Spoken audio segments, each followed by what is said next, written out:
Welcome to the News Hour. Ukraine is reeling tonight after one of the deadliest Russian strikes since the full-scale war began more than 2.5 years ago.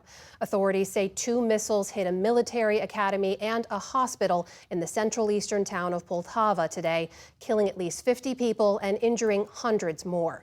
Nick Schifrin has our report. Hundreds of miles from the front line, Russia's ballistic missiles struck so quickly, Ukrainian cadets had no time to search for safety. A military school building and a nearby hospital both destroyed, and nearby homes damaged. Violence has shattered this and every Ukrainian city, and residents long ago forgot what it feels like to be safe. Alexander cleaned up his broken window. There were 2 powerful explosions.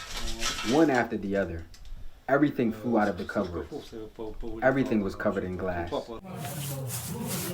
And a nearby school dusted itself off despite the danger, said 12-year-old Alisa Stebel. It was scary. Fear, panic. I don't know how to describe it. I was worried for my parents and my sister, for my loved ones. Once again, Ukrainian President Volodymyr Zelensky argued the attack should unshackle U.S. restrictions on long-range American weapons. Air defense systems and missiles are needed in Ukraine, not in a warehouse somewhere. Long-range strikes that can defend against Russian terror are needed now, not sometime later. Every day of delay, unfortunately, means more lives lost. And there were more lives lost early today in Zaporizhia. Police pulled out the bodies of victims of a Russian strike on a hotel. By daylight, among the dead, a woman and her 8-year-old son.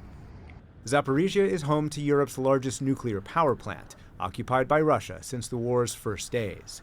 Yesterday, the plant's external power source was hit with artillery.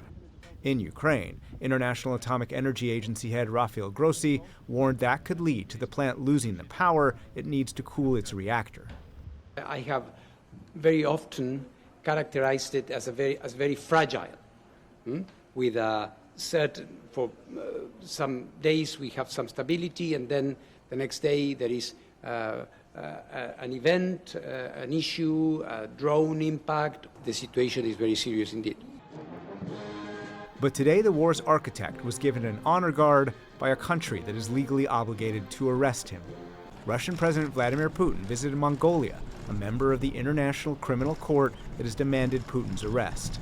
Mongolia has built relationships with the West since it transitioned to democracy in the 90s, but its economy still depends on Russia, and the leaders announced today their ties would be strengthened. Relations with Mongolia are among the priorities of our foreign policy in Asia and have been raised to a high level of comprehensive strategic partnership. A small voice of dissent that demanded Mongolia execute the ICC warrant was quickly silenced when police arrested pro-Ukrainian protesters. For the PBS NewsHour, I'm Nick Schifrin.